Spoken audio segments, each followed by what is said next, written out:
ನ್ಯಾಯಾಲಯ ಇವತ್ತು ತನಿಖೆಗೆ ಸ್ಪಷ್ಟವಾಗಿ ಆದೇಶ ಕೊಟ್ಟಿರುವಂತಹ ಸಂದರ್ಭದಲ್ಲಿ ತನಿಖೆ ಪೂರ್ಣಗೊಳ್ಳುವವರೆಗೆ ಆ ಸ್ಥಾನದಲ್ಲಿ ಅವರು ಇರಲಿಕ್ಕೆ ಯಾವುದೇ ರೀತಿಯಾದಂಥ ನೈತಿಕತೆಯನ್ನು ಇಟ್ಕೊಂಡಿಲ್ಲ ಮತ್ತು ಪ್ರಜಾಪ್ರಭುತ್ವ ವ್ಯವಸ್ಥೆನ ಅದು ಸರಿನೂ ಅಲ್ಲ.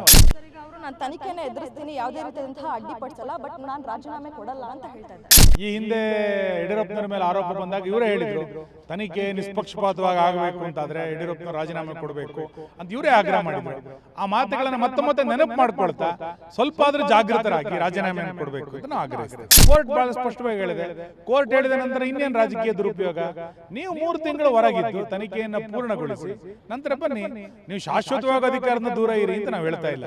ತನಿಖೆ ಪೂರ್ಣಗೊಳ್ಳುವವರೆಗೆ ಅಧಿಕಾರದ ದೂರ ಇರಿ ಅಂತ ಹೇಳ್ತಾ ಇದ್ದೀವಿ ಅಷ್ಟೇ. ಸಿಎಂ ಸಿದ್ದರಾಮಯ್ಯನವರ ರಾಜೀನಾಮೆಗೆ ಆಗ್ರಹಿಸಿ ಇಂದು ಬಿಜೆಪಿ ಅವರು ಪ್ರತಿಭಟನೆಯನ್ನ ಮಾಡ್ತಾ ಇದ್ದಾರೆ. ಈಗ ನಮ್ಮ ಜೊತೆ ಶಾಸಕ ಸುನಿಲ್ ಕುಮಾರ್ ಇದ್ದಾರೆ, ಬನ್ನಿ ಮಾತಾಡ್ಸೋಣ. ಸರ್, ಇವತ್ತು ಸಿಎಂ ರಾಜೀನಾಮೆಗೆ ಆಗ್ರಹಿಸಿ ಪ್ರತಿಭಟನೆಯನ್ನ ಮಾಡ್ತಾ ಇದ್ದೀರಾ, ಅಥವಾ ಸಿಎಂ ನಾನು ರಾಜೀನಾಮೆ ಕೊಡಲ್ಲ ಅಂತ ಹೇಳ್ತಾ ಇದ್ದಾರೆ? ವಿರೋಧ ಪಕ್ಷವಾಗಿ ಇಂಥ ಒಂದು ವಿಷಯ ಬಂದಾಗ ನಾವು ಸಾರ್ವಜನಿಕವಾಗಿ ಮುಖ್ಯಮಂತ್ರಿಗಳನ್ನು ಭಾಳ ದೊಡ್ಡ ಪ್ರಮಾಣದಲ್ಲಿ ಆಗ್ರಹಿಸ್ತಾ ಇದ್ದೇವೆ.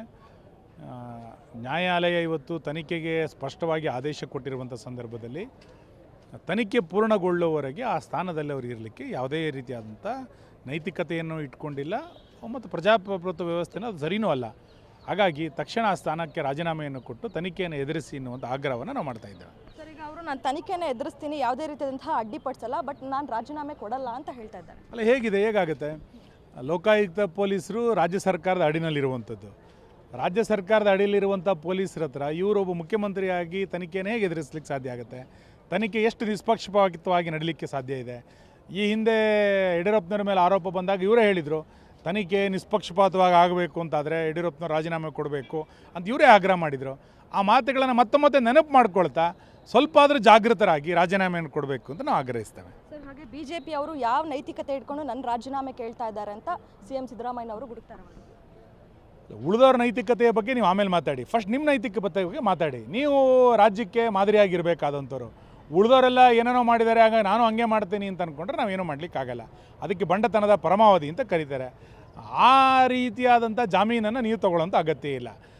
ಇವತ್ತು ರಾಜ್ಯಪಾಲರಿಗೆ ಭಾಳ ದೊಡ್ಡ ಪ್ರಮಾಣದಲ್ಲಿ ನೀವು ರಾಜಕೀಯ ದುರುಪಯೋಗ ಅಂತೆಲ್ಲ ಹೇಳಿಬಿಟ್ರಿ. ಇವತ್ತು ಕೋರ್ಟ್ ಭಾಳ ಸ್ಪಷ್ಟವಾಗಿ ಹೇಳಿದೆ. ಕೋರ್ಟ್ ಹೇಳಿದ ನಂತರ ಇನ್ನೇನು ರಾಜಕೀಯ ದುರುಪಯೋಗ? ನೀವು 3 ತಿಂಗಳು ಹೊರಗಿದ್ದು ತನಿಖೆಯನ್ನು ಪೂರ್ಣಗೊಳಿಸಿ ನಂತರ ಬನ್ನಿ, ನೀವು ಶಾಶ್ವತವಾಗಿ ಅಧಿಕಾರದ ದೂರ ಇರಿ ಅಂತ ನಾವು ಹೇಳ್ತಾ ಇಲ್ಲ. ತನಿಖೆ ಪೂರ್ಣಗೊಳ್ಳುವವರೆಗೆ ಅಧಿಕಾರದ ದೂರ ಇರಿ ಅಂತ ಹೇಳ್ತಾ ಇದ್ದೀವಿ ಅಷ್ಟೇ. ಸರ್, ಸಿದ್ದರಾಮಯ್ಯನವರು ಇದೇ ರೀತಿಯಾಗಿ ಮುಂದುವರೆದ್ರೆ ನಿಮ್ಮ ಹೋರಾಟ ಹೇಗಿರುತ್ತೆ ಮುಂದಿನ ದಿನಗಳಲ್ಲಿ? ಇವತ್ತಿನಿಂದ ನಾವು MLAಗಳು ಹೋರಾಟ ಪ್ರಾರಂಭ ಮಾಡಿದ್ದೀವಿ. ಇವತ್ತಿನ ಬೆಳವಣಿಗೆಗಳು ನೋಡಿಕೊಂಡು ನಾಳೆಯಿಂದ ಇನ್ನಷ್ಟು ಜನರ ಹತ್ರ ಹೋಗೋದು ಹೇಗೆ ಅಂತ ತಯಾರಿ ಮಾಡ್ತೀವಿ. ಇದಿಷ್ಟು ಶಾಸಕ ಸುನಿಲ್ ಕುಮಾರ್ ಅವರ ಮಾತು. ಕ್ಯಾಮರಾ ಪರ್ಸನ್ ರಾಜೇಶ್ ಜೊತೆ ಕವನ Shivanna, guarantee news, Bengaluru. Guarantee news, ಸುದ್ದಿ ಖಚಿತ, ನ್ಯಾಯ ನಿಶ್ಚಿತ.